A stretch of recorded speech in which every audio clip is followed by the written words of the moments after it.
Have you ever been in a situation where the proverbial pawpaw has struck the fan in your life and you've taken some decisions and taken some actions on the spur of the moment reactively that you've later regretted? Well, if you have, then watch the rest of this video, because I am going to give you some definite steps to take when the pawpaw strikes the fan that is going to stop you from making decisions that you're potentially going to regret in the future. So, when the proverbial papaya strikes the fan in your life, what do you actually do? Well, the first thing that happens to most of us is we get stuck in what Dr. Joe Dispenza calls the thinking-feeling loop. You have a thought, it generates an emotion. You have another thought that's similar, it generates more of the emotion. You have another thought that's similar, it generates more of the emotion. So let's say, for example, you have received a dread disease diagnosis. You've been diagnosed with cancer. So your first thought is, oh my goodness, I'm going to die. And the emotion is fear. And then it's like, well, I'm going to die a horrible death. And the emotion is more fear. And if the treatment doesn't kill me, then the cancer is going to kill me. And why is this happening to me? And this is so unfair. And then the fear starts spiraling into anger and resentment, for example. But the truth is, you're essentially trapped in this loop of thinking and feeling and thinking and feeling. And so your thoughts and your feelings are all predicated on your map of reality, how you think the world works. They're purely subjective. So the way in which I respond to the dread disease diagnosis and the way in which you respond to the dread disease diagnosis is going to be different based on our own filters of reality. So the first thing is to break the thinking-feeling loop. And the way in which you break the thinking-feeling loop, or one of the ways, is to write down your thoughts, not journal. I don't mean write a 27-page essay. I just mean jot down what are your most prominent thoughts right now. I'm going to die. I don't want to die. Why has this happened to me? This is so unfair. I'm terrified of chemo. If I don't take the chemo, I am going to die. But I don't know what else to do. Oh my God, I don't know what to do. What's going to happen to my kids? What's going to happen to my pets? What about my career? Am I ever going to work again? What if I don't survive this? Those thoughts. The ones that are very, very prominent and happening for you right there and then. And then just identify, when you're thinking those thoughts, what is the feeling? Okay, well, I'm terrified. Like, it's obvious, Loretta, I'm terrified. Okay, terrified. I'm terrified. Write that down. And what is these thoughts and this terror making you want to do right now? Well, maybe it's like making you want to just like run away. It's making you want to deny the problem. It's making you want to blame someone. It's making you want to lash out. It's making you want to go and cash in your savings and go and Google alternative cancer treatments in India or Mexico or wherever, and just go there and have someone else take care of the problem.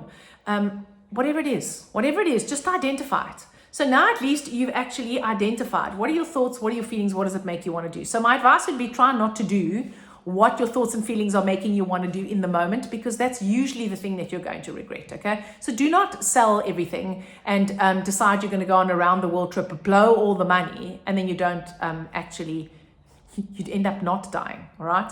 I know someone that this has happened to, so it's not as strange as you think. Okay, so now you've done that. When you've done that, you immediately take all these things that are in your head and you make them concrete. You concretize them by putting on them a piece of paper, and that already starts calming down your nervous system.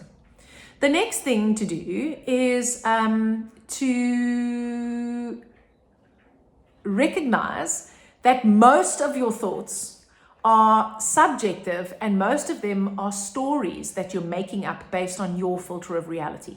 So this is a big problem because we all have our own filter of reality. So we all have our own particular colored spectacles. Think of, you've got tinted glass in your spectacles, right? And mine might be pink and yours might be blue and someone else's green. And we see the world based on the color that we have. And so we all have different experiences, and the spectacles, the filter, the lens through which we look at reality is informed by our trauma, our fears, our suppressed emotions, our unconscious fears, our survival fears, all of that stuff, how we think the world works, what we believe happens in the world, where we think our place is in the world, our beliefs relative to others, our beliefs relative to how systems operate in the world. All of that colors our lens, or our filter, as it were. And that actually makes things subjective, and it tends to make us catastrophize. So when we are in sympathetic dominance, when we're in fight or flight, when we are incredibly stressed by something, our cognitive center shuts down. We go into survival mode. That's why the decisions we make under those circumstances are not always the best, all right? So So we want to try and get out of survival mode, and we want to switch the cognitive centers of our brain on. So one of the ways to do that, as I just said, was to write down your thoughts, identify the feeling, and what does it make you want to do, and just recognize that you don't have to do that. You're not compelled to be a slave to your thoughts and feelings. The next thing you want to do is you want to separate the facts from the fiction, or the data from the drama. You want to ask yourself, what do you objectively know to be true in this situation? So maybe what you objectively know to be true is that you have a certain kind of breast cancer. Do you know what stage it is? No. Do you know what the treatment protocol is for it now? No. Do you know, are they going to do chemo first, surgery? No, right? So what is it that you know? Well, you know that the next set of test results is actually going to give whether it's stage 1, 2, or 3, and that's going, or 4, and that's going to determine the treatment protocol. Okay, so you know that to be true. So the only thing you know is that you have a particular kind of cancer. Yes. So that's the only fact. Everything else, I'm going to die, I'm going to suffer, all of that is fiction. It's not real, because it's actually not objectively true. You're experiencing it that way, but it's not objectively true. So when you do this exercise where you separate the facts and the stories that you're making up about the facts, that also actually helps to regulate your nervous system. So, and when you remind yourself that your thoughts and your feelings are based on your filter of reality, and that you actually have agency over that. It might not feel like it, because when you're in terror, it's very difficult to believe that you have agency over that. But you know what? Accepting that this is true for me right now. So what are the facts? I have X cancer. What are my thoughts about that? These are my thoughts about that. These are my feelings. This is what it's making me want to do. Okay. So the next thing we do is let's go to the feeling. Because the feeling is the thing that's making you feel so terrible. If you are terrified, it's very difficult for you to make a clear kind of decision, right? And so you want to not overcome the terror. You don't want to be positive. You don't want to act like it's not there. You want to acknowledge it. And you want to literally try as much as you can to accommodate it and be okay with it and not fight it. Because the more you fight, the more you stay in fight or flight. So one of the things that you can do is you take a couple of deep breaths and just identify the feeling. It's terror. Okay. Where in your body can you feel it right now? You might say, oh, it's in my stomach. Okay. So how do you know it's in your stomach? What does it feel like? What's the sensation? It feels like a vice. It feels like someone's twisting a vice in my gut. Okay, great.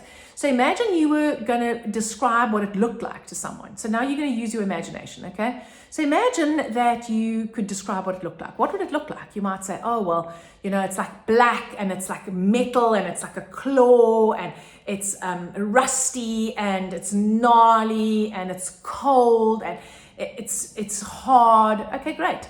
So when you do this, where is it? What's the sensation and what does it look like?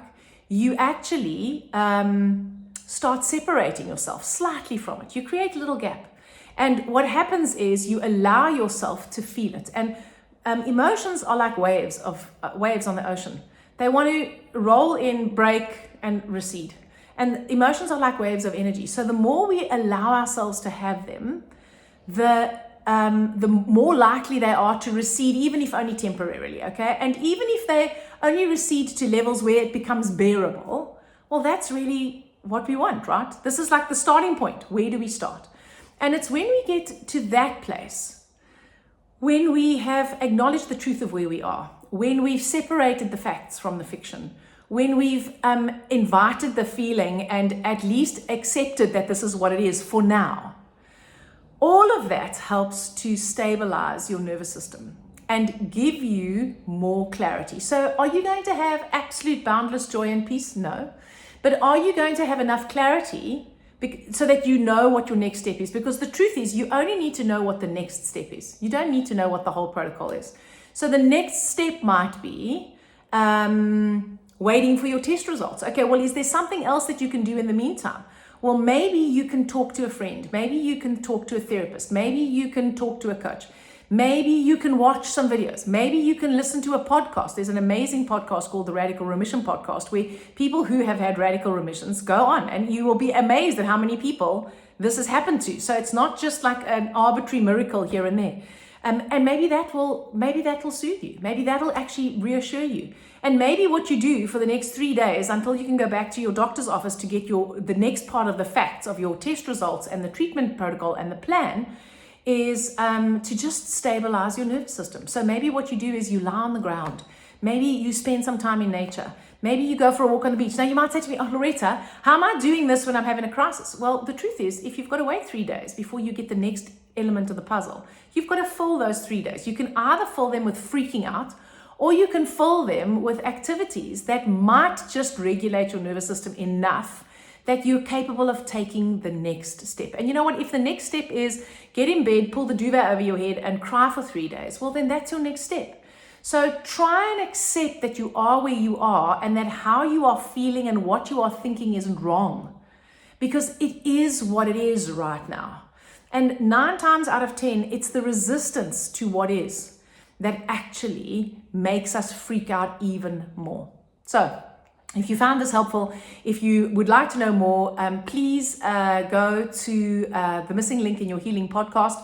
There, especially in those early episodes, we speak about what are the underlying unconscious mechanisms behind disease. If you have a disease, we speak about how to feel your feelings. There is an episode which is relatively detailed on the steps to take to actually practice this so that you can implement this in your life. If you like this video, please click the like button and please will you subscribe to our channel. It would be much appreciated. We have a mission and purpose to empower as many people as possible and to let people know that we don't have to actually settle. We don't have to settle for lives of desperation. We can shoot for lives of inspiration. Does that mean it's all going to be happy and lollipops and sprinkles? No. It means that there's still going to be tough times, but the way in which we respond to them is going to be different. So thank you for watching. Please like and subscribe. And if you want more in-depth information on how to feel your feelings, then go to the missing link in your healing podcast. The link will be in the comments below.